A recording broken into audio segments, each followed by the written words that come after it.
Let's talk some NFL Combine. I know you've got some news on this, so I'm going to just let you take the floor.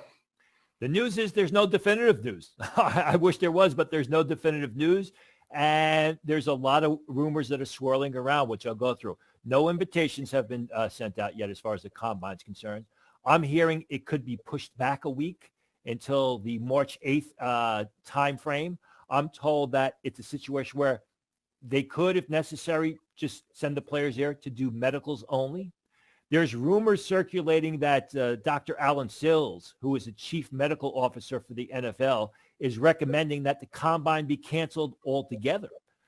So really, there's nothing definite as far as the combine's concerned, sort of like what we saw in the lead up to the opening of camps, where the league thinks it looks like they're just going to wait it out, see what happens, and then make a decision at the last possible minute to see where we are with the whole COVID-19 situation.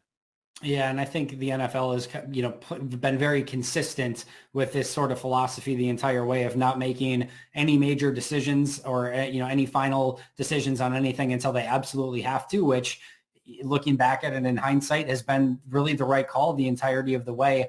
I think we've seen the difference in college football, especially the Big Ten, who made decisions, then waffled on it, then had to go back and forth, which has been a nightmare at times, whereas the NFL has said, you know what? We know that there's a deadline at some point that's coming to make these decisions. When we get to that deadline, we will make the decisions based on the information at that time.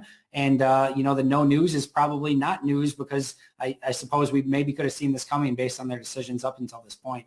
I guess, it's interesting because at this point in time, most of the invitations have gone out to the seniors, or the first wave of invitations have gone out to the seniors. And then they wait for the underclassmen list to come out, and then they invite the underclassmen. And then if there's any spots left, they will invite the second tier of seniors to the combine. There's talk that they may push it back even further and then expand the number of players that they invite so they can cut back on the pro day workouts. There are some people who are saying that, they may just have pro day workouts. So that may be easier. I think that's going to be kind of tough because, everybody talks about the 40 times and the vertical jumps and everything else at the combine, but the most important aspect of it are the medicals. So I don't know. And the medicals, basically the teams get, if not their entire medical staff there, most of their medical staff there to do the physicals. You're not going to be able to do that on pro day workouts. No, certainly not. And correct me if I'm wrong. I'm assuming, do they do any medicals at Senior Bowl that the teams get? They will do general exams, but it's nothing like the combine. I mean, the combine is really a MRIs. They will pull on legs. They will test joints like they've never before. The Senior Bowl, they'll just give general exams to make sure the guys are healthy and can play.